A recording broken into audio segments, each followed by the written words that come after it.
I spent $10,000 on Christmas gifts for my family, only to overhear my sister calling me pathetic for buying their love. So, I secretly boarded a plane to the Bahamas, leaving them freezing on my porch while I posted photos from paradise. This is where the story truly begins, and you won't want to miss what happens. Make sure you're subscribed to see it through to the end. We're always curious. Where in the world are you all watching from today? Let us know in the comments. It was 3 days before Christmas, and my hands were trembling so violently that I nearly dropped the vintage glass ornament I was holding. It was a Santa Claus figure, hand-blown in Germany, delicate and ridiculously expensive. It was perfect. Everything about this Christmas was supposed to be perfect. I was standing in the hallway of my own home, a sprawling 4-bedroom colonial that I had bought 3 years ago. The house was currently transformed into a winter wonderland. I had hired a professional decorating team to do the exterior lights because I didn't have the time with my work schedule, but the inside was all me. The garland winding up the banister was fresh pine, smelling sharp and clean. The tree was 12 feet tall, laden with heirlooms and the color-coordinated baubles I had spent months sourcing. Underneath that tree sat a literal fortune in gifts. I'm not exaggerating. I had run the numbers earlier that morning while drinking my third espresso. Between the gaming consoles for my nephews, the designer handbags for my mother and sister, the top-tier golf clubs for my father, and the endless stocking stuffers that were luxurious enough to be main gifts for most people, I had spent just over $10,000. $10,000. I didn't say that to brag. I said it to highlight the sheer magnitude of my stupidity. I was feeling run down, physically and emotionally. I had been fighting off a migraine all day, the kind that sits behind your left eye and throbs in time with your heartbeat. I was exhausted. My event planning business had just finished its busiest quarter on record, and instead of sleeping for a week, I had thrown myself into hosting duties. I wanted to give my family the kind of Christmas you see in movies. I wanted to see them smile. I wanted, desperately, to feel like I was part of the unit, not just the ATM that facilitated their lifestyle. I had walked out of the kitchen with a tray of fresh gingerbread cookies, made from scratch, of course, intending to bring them into the guest suite where my sister, Laura, was staying. She had arrived early, ostensibly to help, though she hadn't lifted a finger since she walked through the door. The door to the guest suite was cracked open just an inch. I was about to knock, to push it open with my hip and offer the cookies with a smile, when I heard her voice. It was that specific tone she used when she was gossiping, high-pitched, mocking, and cruel. "No, seriously," Laura was saying, followed by a harsh, barking laugh. "She's actually insane this year. You should see the pile of gifts. It's embarrassing." I froze. The tray felt like lead in my hands. The smell of ginger and molasses, usually so comforting, suddenly made my stomach turn. There was a pause as the person on the other end of the line spoke. I couldn't hear the response, but I heard Laura's answer clearly. I know, it's totally sad," Laura continued, her voice dripping with faux pity that barely masked her contempt. "She thinks if she buys us enough stuff, we'll forget that she has no life. I mean, who spends 10 grand on their family unless they're trying to compensate for being alone? We only pretend to like her because she pays for everything. She's so pathetic." The world seemed to tilt on its axis. The hallway, with its tasteful beige runner and family photos on the wall, seemed to stretch out and warp. We only pretend to like her because she pays for everything. I didn't breathe. I couldn't. It felt like someone had reached into my chest and squeezed my heart until it burst. I stood there, paralyzed, listening to my younger sister. The sister I had paid tuition for, the sister whose car payments I covered when she was between jobs, the sister I was currently housing and feeding, dissect my loneliness for sport. "Yeah, well," Laura sighed, sounding bored now. "As long as the check's clear and the gifts are good, I can put up with her neurotic hosting for a few days. But God, she's exhausting. She actually thinks we enjoy being here." She laughed again. I stepped back slowly, carefully. My hands were shaking so hard the cookies rattled against the ceramic plate. I turned around and walked back to the kitchen, setting the tray down on the marble island with a soft clatter. I gripped the edge of the counter, my knuckles turning white, trying to keep myself from vomiting. The migraine flared, blinding and white-hot. I looked at the perfectly decorated living room, at the mountain of gifts that represented my hard work, my love, and my desperate need for validation. They didn't see love. They saw a transaction. They saw a desperate, pathetic woman paying an admission fee to her own family. The betrayal hit me harder than the physical pain in my head. It wasn't just that she was mean. Siblings can be mean. It was the confirmation of my deepest, darkest insecurity, that I was unlovable, and that my utility was the only reason they kept me around. I spent the next hour in the downstairs bathroom, splashing cold water on my face and staring at my reflection. I looked pale, ghostly. My eyes were red-rimmed, but I hadn't cried. I was past crying. I was in a state of shock, a cold numbness spreading through my limbs. I had to pull it together. My parents, Robert and Martha, were arriving in 2 hours for the pre-Christmas dinner. I had a prime rib roasting in the oven. I had a table set with my grandmother's china. If I fell apart now, Laura would win. She would see me broken, and she would know she had the power. I couldn't let her know I heard, not yet. When I finally emerged, I went back to the kitchen. Laura walked in a few minutes later, phone in hand, looking refreshed and relaxed. She was wearing a cashmere sweater I had bought her for her birthday last year. "Smells good in here," she said, plucking a grape from the fruit bowl I had arranged. "Did you finish the cookies? I was waiting for you." The audacity was breathtaking.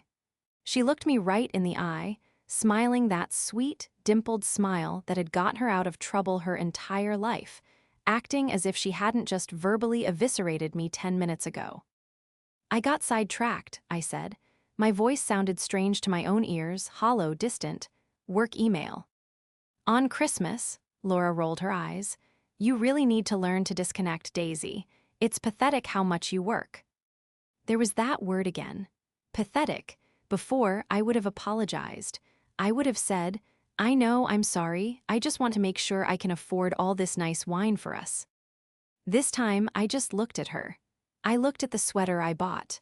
I looked at the phone she was holding, an upgrade I had paid for on our family plan.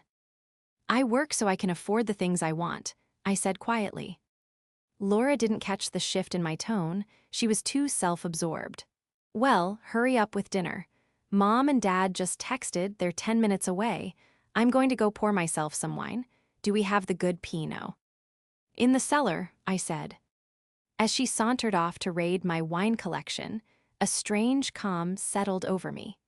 It was the calm of a soldier who realizes the bomb has already gone off, so there's no point in running anymore.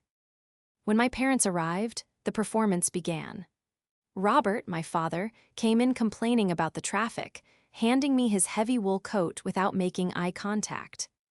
"House looks festive, Daisy," he grunted, moving straight toward the living room where Laura was already waiting with a glass of wine. "Thanks, Dad," I said, hanging up his coat. Martha, my mother, gave me a perfunctory peck on the cheek. She smelled of expensive perfume, a bottle of Chanel No. 5 I had sent her for Mother's Day. She immediately began scanning the room. "Oh, Daisy, did you get the pillows I suggested? The red ones?" I decided to stick with the cream and gold theme, Mom, I said. She pursed her lips. "Well, it's your house, a bit sterile if you ask me, but you always were a bit rigid." I walked into the kitchen to carve the roast. I could hear them in the living room. The laughter was loud, easy, comfortable. They were a unit, a tripod, and I was the camera operator, essential for the picture, but never in it. I brought the food out. We sat down. The conversation flowed around me, over me, but rarely to me. They talked about Laura's career. She was trying to be a lifestyle influencer, a pursuit I had been subsidizing for 2 years. They talked about my dad's golf game. They talked about the neighbors. "So, Daisy," my dad said, finally acknowledging my presence as he sawed into the expensive beef I had prepared. Laura tells me you went a bit overboard on the gifts this year. I looked up. Laura was smirking into her wine glass. I just wanted to do something nice, I said, my grip on my fork tightening. Well, we appreciate it, of course, my mom added, though her tone suggested it was a burden. But you know, you don't have to buy our affection, dear. It makes things awkward. The irony was so sharp it almost drew blood. You don't have to buy our affection. But if I didn't, would you be here? Would you have come to my house if I had said we were doing a potluck and I couldn't afford gifts this year? I looked around the table. At Laura, the sister who called me pathetic. At my parents, who enabled her laziness and critiqued my generosity. They were eating my food, drinking my wine, sitting in my warm hoo. See, and they looked at me with a mixture of pity and opportunistic greed. I took a sip of water to wash down the bile rising in my throat. I'll keep that in mind, I said. I knew something they didn't. I knew that the Bank of Daisy had just closed its doors. But more importantly, as I looked at their smug, comfortable faces, I realized they had forgotten one crucial thing. They were guests in my house, and I held the keys. To understand why I didn't just flip the table over right then and there, you have to understand the dynamic of the Miller family. I am 38 years old. I built my event planning company, Lux Occasions, from the ground up. I started planning birthday parties in my garage when I was 22, and now I manage 7-figure weddings and corporate retreats. I work 18-hour days. I manage a staff of 50. I am ruthless in business, organized to a fault, and incredibly successful. But in my family, I am simply the one with the money. Then there is Laura. Laura is 35. She is beautiful, charismatic, and completely incompetent at adult life. She was the baby, the one who needed protecting. When we were kids, if Laura broke a vase, it was because I wasn't watching her. If Laura failed a class, it was because the teacher was mean. Our parents, Robert and Martha, created a monster. Robert was a mid-level manager who retired early, and Martha was a housewife who loved the idea of status but didn't have the means to achieve it. When I started making real money, the dynamic shifted. Suddenly, I became the vehicle for their aspirations. Daisy, your sister needs a car to get to interviews. You can help her out, can't you? You're doing so well. Daisy, Mom really needs a vacation. Why don't you book that cruise for her? It's a drop in the bucket for you. It started small, a car payment here, a plane ticket there, but over the last decade, it had snowballed into a full-on dependency. I paid for Laura's rent for 2 years while she found herself in New York. I paid for my parents' kitchen renovation. I paid for the family vacations. And why did I do it? Guilt, deep, programmed guilt. My mother was a master at it. Family helps family, she would say. You're so lucky, Daisy. It's your duty to share that luck. But it wasn't luck. It was blood, sweat, and tears. It was missed dates, sleepless nights, and ulcers. Laura, on the other hand, drifted. She tried to be an actress, then a yoga instructor. Now she was an influencer. She had 5,000 followers on Instagram, most of whom were bots, but she acted like she was Kim Kardashian. She posted photos of the meals I paid for, the vacations I funded, and the clothes I bought, tagging them blessed self-made. Tonight, sitting across from her, the veil finally lifted. Laura was talking about her brand. I really need to upgrade my camera equipment, she was saying to Dad, but looking at me. To really take my content to the next level. There's this Sony setup, it's about $3,000, but it's an investment. Dad nodded sagely. You have to spend money to make money, kiddo. Then he turned to me. Daisy, maybe that's something you could look into for her birthday coming up, or maybe a late Christmas present. The casual entitlement was suffocating. They weren't asking, they were assigning. $3,000 is a lot for a camera, I said, my voice steady. Laura pouted. It's not just a camera, Daisy, it's my career. God, you're so unsupportive. You drop that much on a handbag without blinking. That I earned, I said. The table went silent. My mother gasped softly. Daisy, that was unnecessary.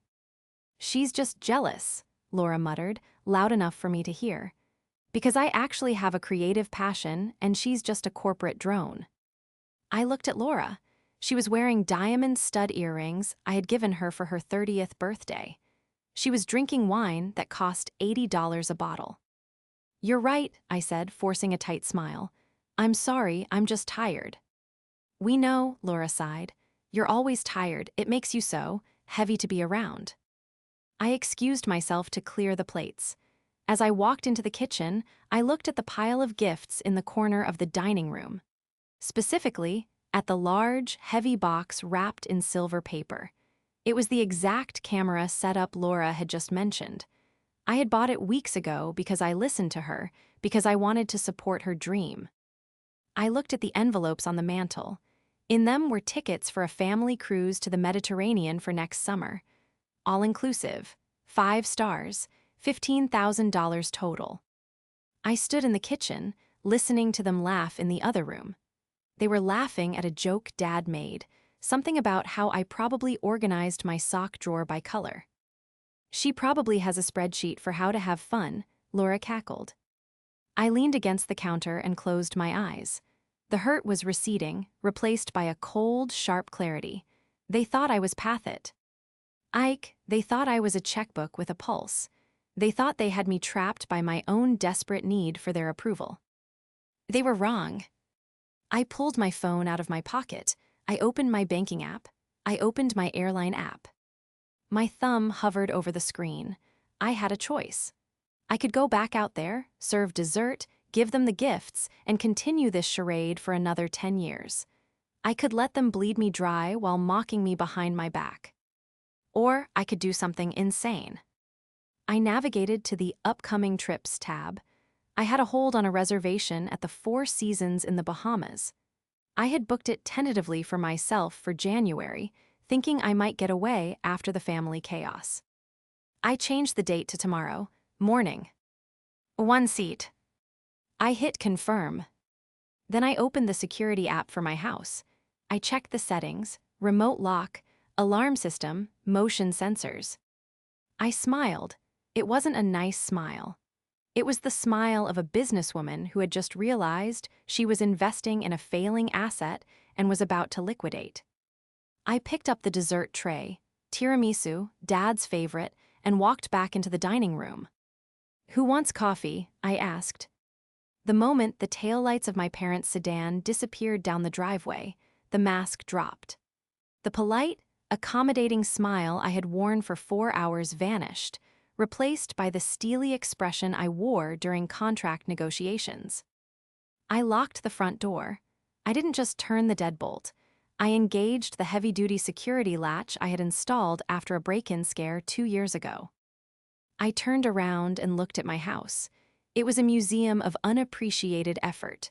The garland, the lights, the smell of pine, it all felt mocking now, but I didn't cry. I didn't collapse on the floor. I went to my home office, sat down at my desk, and opened my laptop. It was 10:30 p.m. In the world of high-stakes event planning, this was crunch time. And this was the most important event I had ever canceled. First, the catering. I had hired a boutique chef service to come at 9:00 a.m. on Christmas morning to prepare a brunch of lobster Benedict and truffle-infused scrambled eggs. It was non-refundable, of course, but I didn't care. I drafted the email to the owner, a woman I worked with often. "Emergency cancellation. Family emergency.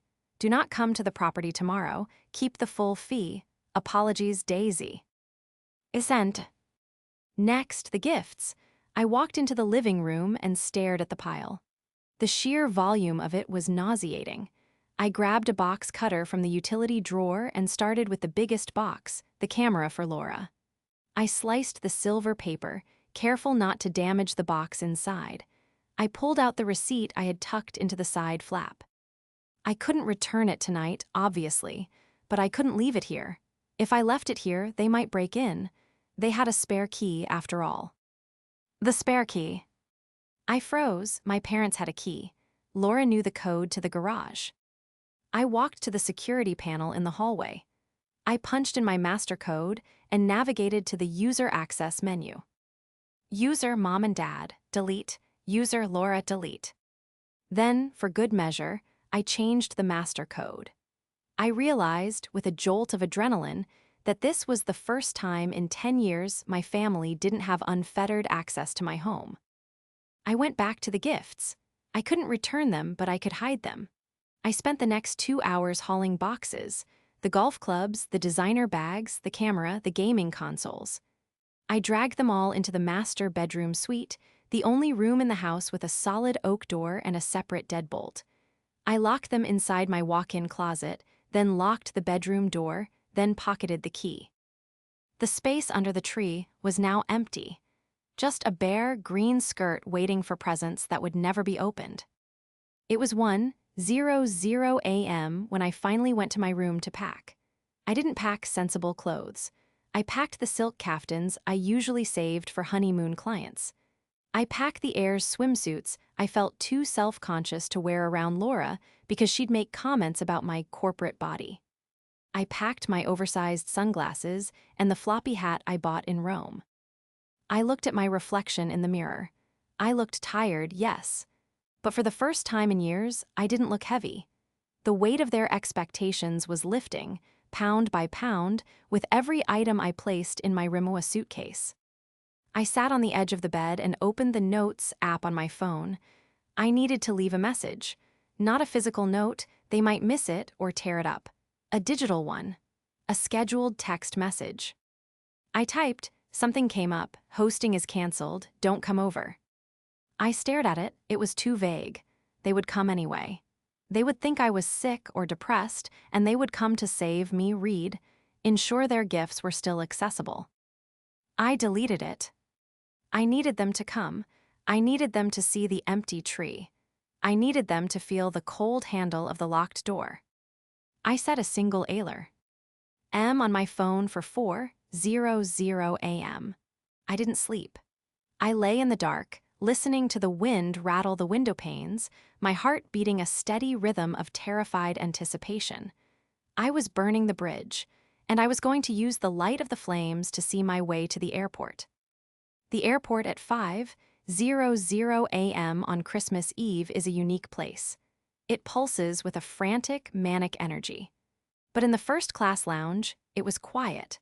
I sat by the window, sipping a mimosa, watching the ground crew load luggage into the belly of the 737 that would take me to Miami, and then on to Nassau.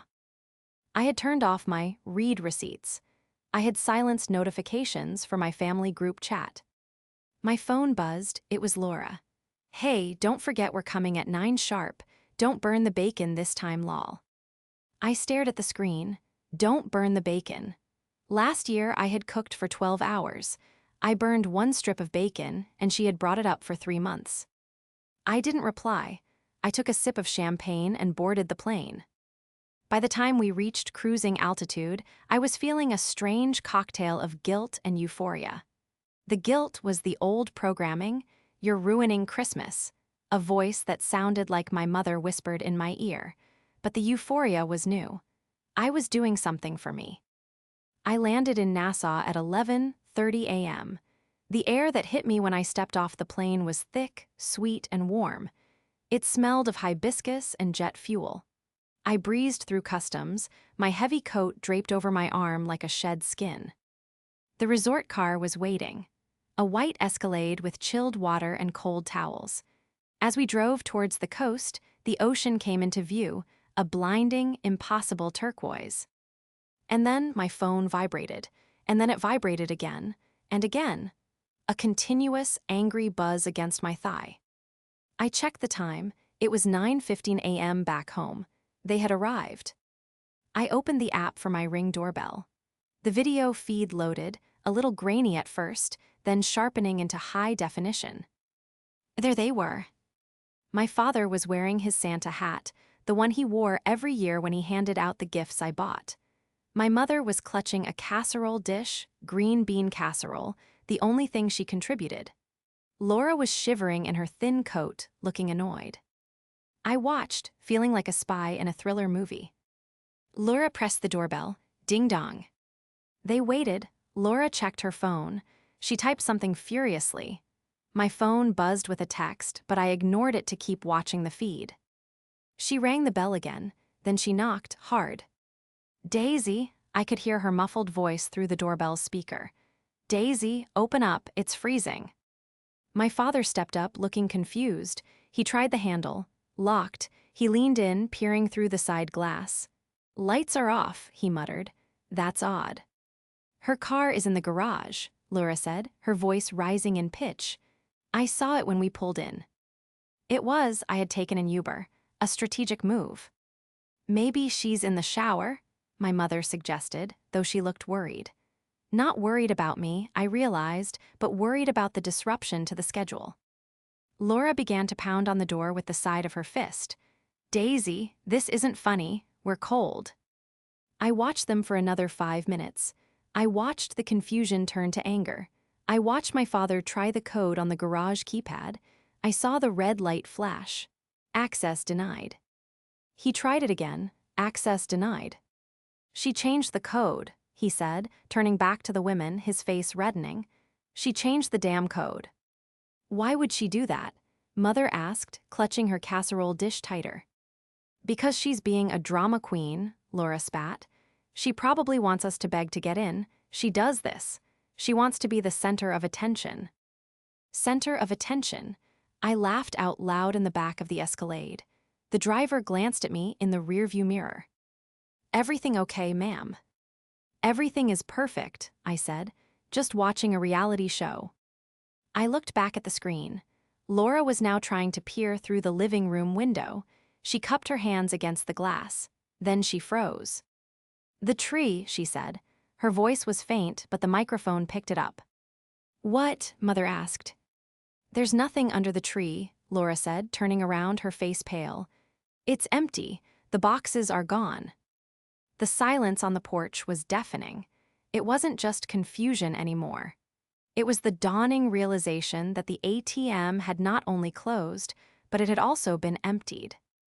I checked into my suite, an oceanfront bungalow with a private plunge pool. I ordered a lobster salad and a bottle of Sansera. I changed into a bikini and a sheer cover-up. Then I sat down on the lounger, adjusted my sunglasses, and decided it was time to engage. I opened the family group chat. It currently had 47 unread messages. Mom, Daisy, where are you? Dad, open the door, Daisy. The alarm is on. Laura, stop playing games. It's freezing. Open the door. Laura, WTF, Daisy. Mom, did Soam. Anything happen? Are you hurt? Laura, she's not hurt, Mom. Her car is there. She's hiding. She moved the gifts. Dad, Daisy, this is childish. Open the door right now. Laura, I'm calling the police for a wellness check if you don't answer in 5 minutes. The police? Of course. They would escalate to authorities rather than consider that I might just not want to see them. I didn't text back. Instead, I opened Instagram. I took a selfie. The angle was perfect, my toes in the white sand, the turquoise water in the background, and a freshly poured glass of wine in the foreground. I looked relaxed, unbothered. I typed the caption carefully. I wanted to use her words. Merry Christmas from the Bahamas, decided to treat myself this year. Since I'm just pathetic, and you all only pretend to like me because I pay for everything, I figured I'd save you the trouble of pretending. Enjoy the frozen pizza in the freezer. Self-love bank closed Bahamas. I posted it. Then I tagged Laura. I switched back to the group chat and pasted the link to the post. The reaction was immediate. Laura, are you joking? Laura, you left us locked out on Christmas? Mom, Daisy, this is incredibly cruel. We are your family. Dad, I expected better from you. We are standing in the cold. I felt a twinge of anger. Cruel. Cruel was mocking the sister who paid your rent. Cruel was eating her food while calling her pathetic. I decided to stop being the bigger person. I decided to be the person with the receipts. During the flight, I had done some digging. I wanted to be sure. I had logged into my old eBay account, the one Laura and I used to share years ago before she got her own brand. I had a hunch. I found her current handle easily enough. She wasn't clever with passwords. I took screenshots of her store. There, listed for sale, were the gifts I had given her over the last 3 years. The Dyson Airwrap, the vintage Chanel brooch, even the iPad I gave her for her birthday, listed as brand new, unwanted gift. She was selling my love for cash to fund her lifestyle. I uploaded the screenshots to the group chat. Me, unwanted gifts. Is that what my pathetic attempts to buy love are called on eBay, Laura? Me, I heard you on the phone, Laura. She thinks if she buys us enough stuff, we'll forget that she has no life. I heard every word. Me, so I'm giving you what you want. No more stuff. No more buying affection. I'm spending my money on the only person who actually appreciates it, me. The typing bubbles appeared and disappeared for a long time. They were scrambling, trying to get their story straight. Laura, you were eavesdropping on a private conversation. That is psychotic, Daisy. I was venting. It was a joke. Mom, Daisy, she didn't mean it. You know how she gets. She was just stressed. Please come home. We can talk about this. Dad, you can't do this to your mother. She's crying. The manipulation was textbook. Blame the victim for reacting, minimize the abuse, weaponize the mother's tears. I looked at the ocean. The waves were rhythmic, soothing. I thought about the thousands of dollars I had spent on that camera. The camera she would have undoubtedly sold in 6 months when the influencer dream failed again. I typed one last message for the day. Me, I'm not coming home. I'm here for a week. Do not contact me. If the police show up at my house, I have already informed the local precinct that I am traveling and the house is secure. If you damage my property trying to get in, I will press charges. Merry Christmas. I blocked their numbers. I put the phone down on the small table next to me. The sun was warm on my skin. A waiter approached, smiling. Another glass, madam. Yes, I said, taking a deep breath of the salty air. And bring the dessert menu, I'm celebrating. But the peace didn't last long. I had blocked their numbers, but I hadn't blocked the rest of the world. An hour later, I got a DM on Instagram from a cousin I rarely spoke to. Hey Daisy, Laura is posting some crazy stuff about you, saying you abandoned them and stole their presents. People are commenting really mean things. I felt my stomach drop. I opened Instagram again. I went to Laura's profile. She had posted a video. She was crying, fake, crocodile tears, mascara running down her cheeks. She was sitting in her car. I don't know what we did, she sobbed into the camera. My sister. She invited us over and we showed up and she's gone. She locked us out. My parents are elderly, they're freezing. And she stole all the gifts she promised the kids. She's having a mental breakdown or something. Please, guys, pray for us. The comments were flooding in. OMG, that's abusive. What a psycho. Call the cops on her. She was controlling the narrative. She was turning me into the villain. My hand shook as I held the phone. I had the truth. I had the power. But a lie travels halfway around the world while the truth is put. Ing on its shoes. I looked at my laptop in my bag. I had the itemized list of every cent I had spent on them in the last 5 years. I had the tuition receipts, the rent checks, the car payments. I realized this wasn't just a family dispute anymore. This was a war for my reputation. And if Laura wanted to play the victim for her 5,000 followers, I was about to introduce her to a professional PR strategy. I stared at the screen of my laptop, the blue light reflecting in my sunglasses. Down at the pool, a steel drum band was starting up a rendition of Jingle Bells, a surreal soundtrack to the demolition job I was about to undertake. Laura wanted a story. She wanted to be the protagonist of a tragedy where I was the villain. She had given me a role, but she had forgotten that in my line of work, I controlled the narrative. I didn't just plan parties, I managed crises. When a bride's dress ripped 10 minutes before the ceremony, or a caterer got food poisoning, I fixed it. I spun it. But this time, I wasn't going to fix it. I was going to break it wide open. I opened a fresh document. I titled it, The Cost of Kindness, a Receipt Breakdown. I worked with the cold, surgical precision of a forensic accountant. I didn't just want to defend myself, I wanted to dismantle the very foundation of her lie. She had called me pathetic for buying their love. She had told her followers I stole the gifts. I logged into my online banking. I pulled up the transaction history for the last 12 months. I took screenshots. I highlighted dates and amounts. Exhibit A, the screenshot of Laura's text from November. Daisy, I'm literally going to be evicted if you don't help. Please, I promise I'll pay you back when my brand deal hits. The evidence, a wire transfer for $2,400 sent the same day.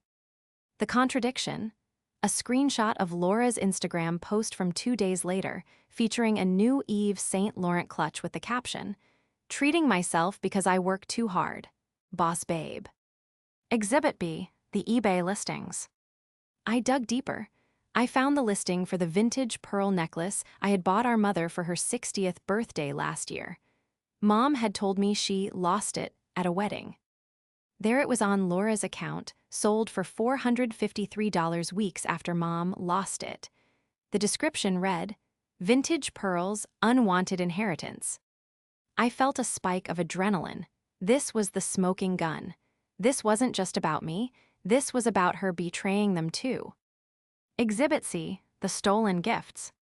I uploaded the photo of the pile of gifts I had taken before I locked them away. I added the receipt for the camera. I added the audio file description. I didn't have the recording, but I transcribed the conversation I overheard word for word. I spent 3 hours building the post.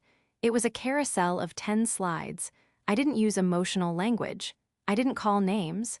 I simply captioned it. My sister, at Laura Lives Lux, claims I abandoned the family and stole their gifts. She claims I am mentally unstable.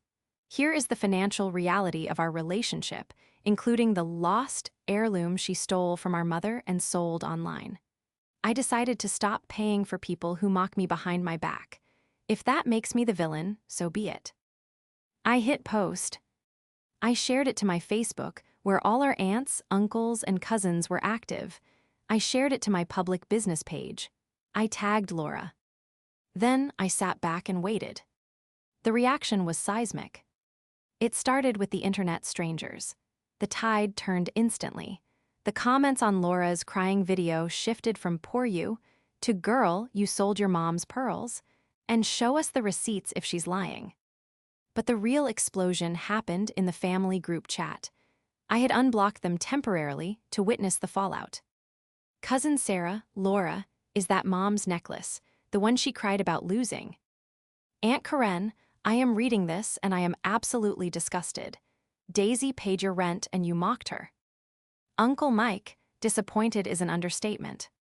Then, the messages from the immediate family began. "Mom, Daisy, take that down immediately.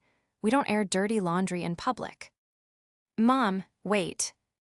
"Mom, Lara, did you take my pearls?" I watched the typing bubbles appear and disappear. Laura was being flanked.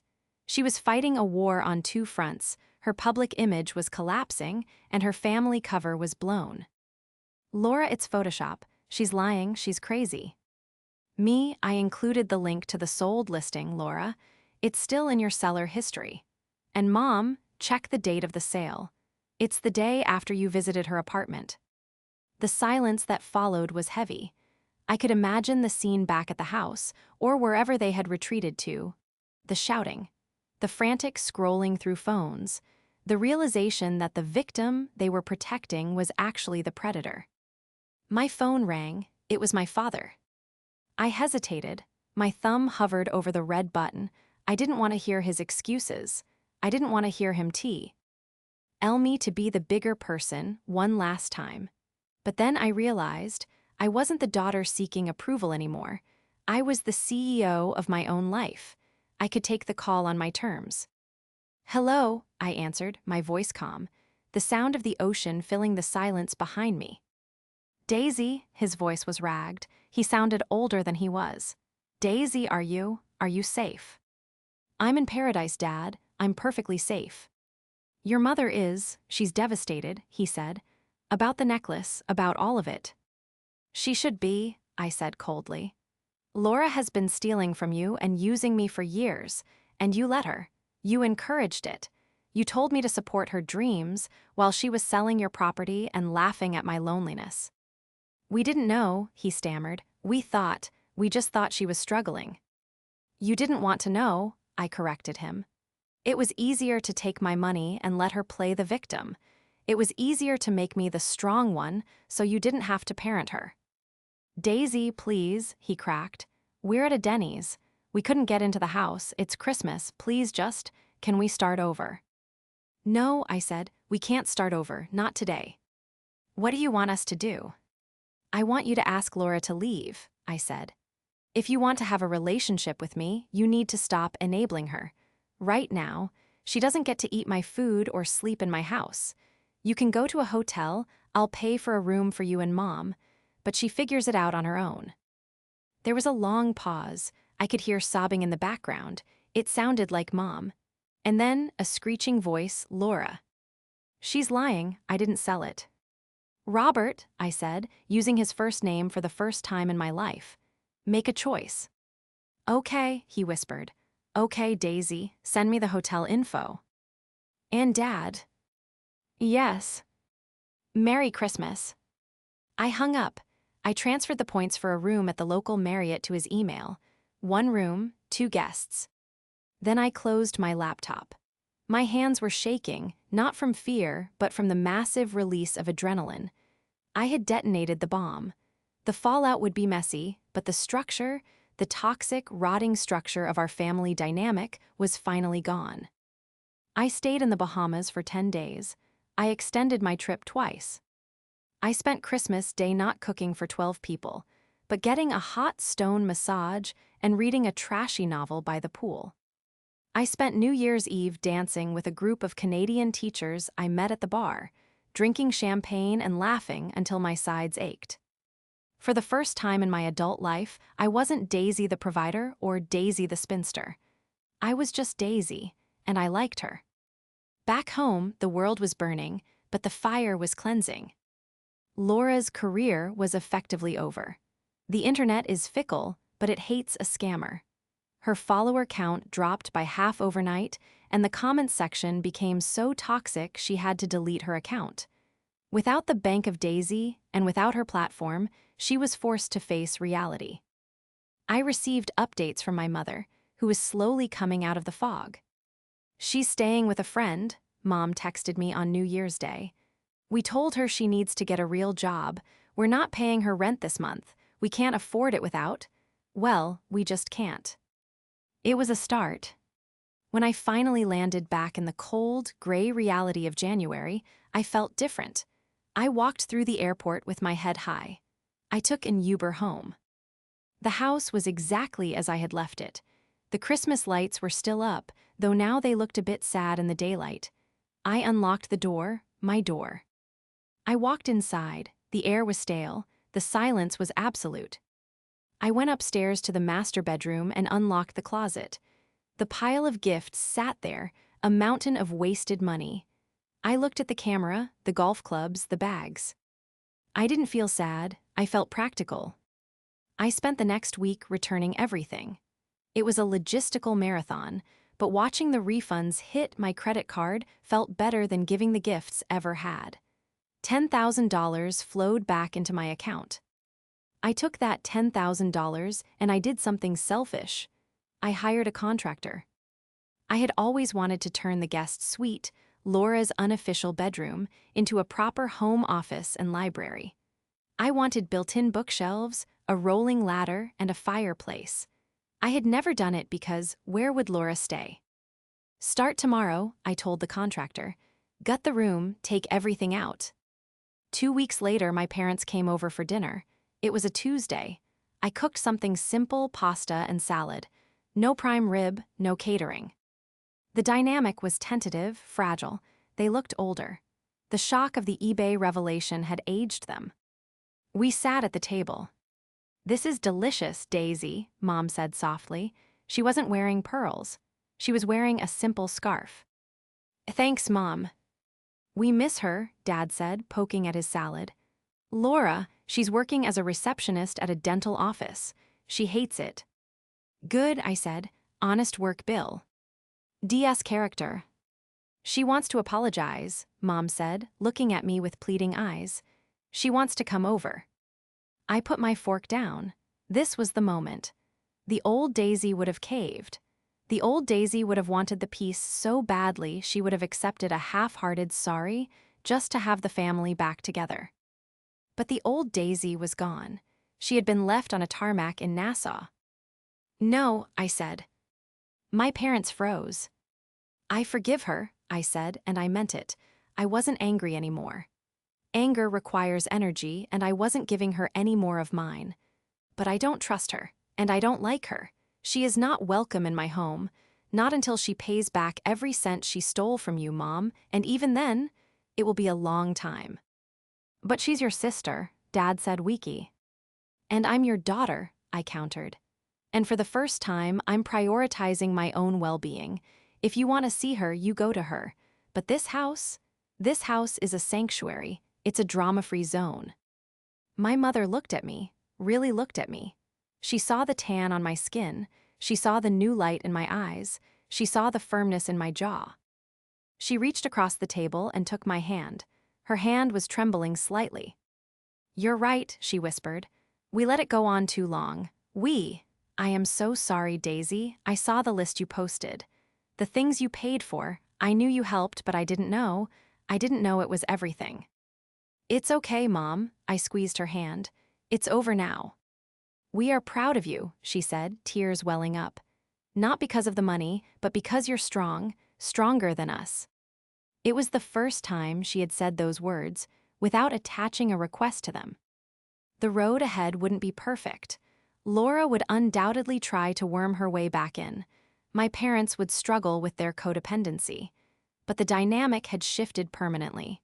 The ATM was broken, dismantled, and replaced with a fortress. Later that night, after they left, I went into my new library. The paint was fresh. The shelves were empty, waiting to be filled.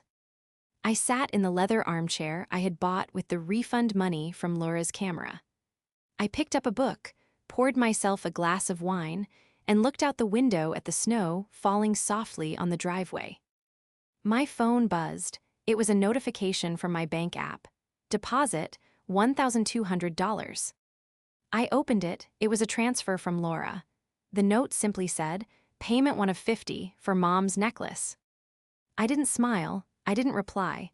I just swiped the notification away. I took a sip of wine and opened my book. The house was quiet, it was peaceful, and for the first time in my life, it felt like home.